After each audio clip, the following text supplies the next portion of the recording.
all kinds of reasons a runner can get injured from running. One way to increase injury proneness during running is to have poor balance control, which can be dramatically improved just by spending more time barefoot or in minimalist footwear, cross-training barefoot or in barefoot-like shoes, even adding regular bouts of barefoot running in an ongoing capacity to your training is enough to rewire motor nerve connections essential to sturdier landing stability and improves muscle memory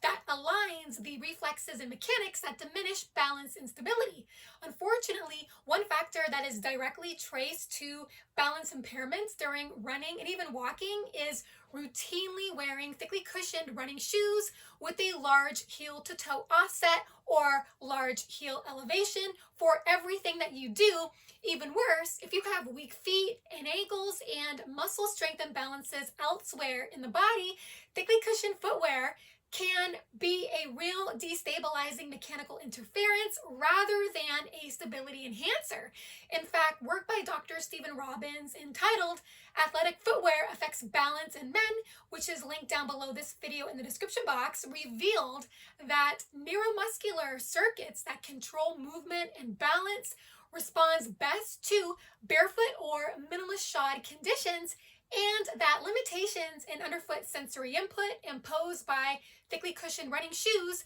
may be a non-optimal solution for attaining lasting improvements in balance control. In the study, participants who switched from wearing thin, minimalistic running shoes to thick cushioned running shoes had a 35%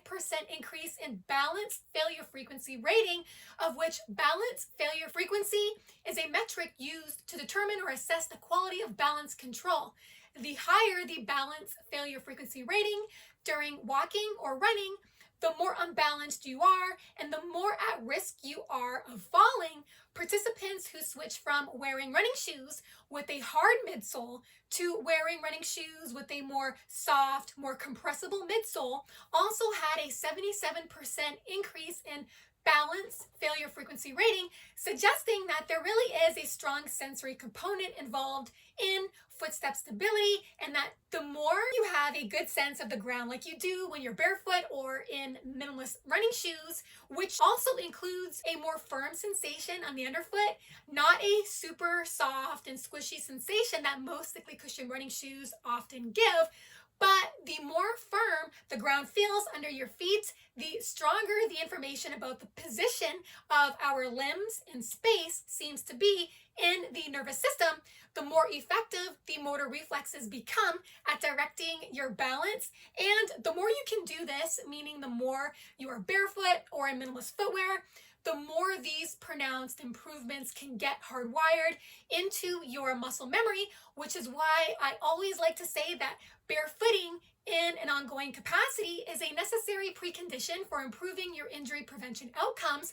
as a shod or shoe runner. So the more barefoot experience you can bank, the better able you are to resist mechanical glitches that often arise with continued lack of adequate underfoot sensory support. I hope you've enjoyed this video. If you did, feel free to hit the thumbs up button as well as the subscribe button if you haven't already, where you will stay more informed on the benefits of barefoot and minimalist walking and running. Thank you so much for listening and watching. Have fun out there on the roads and trails. Bye for now.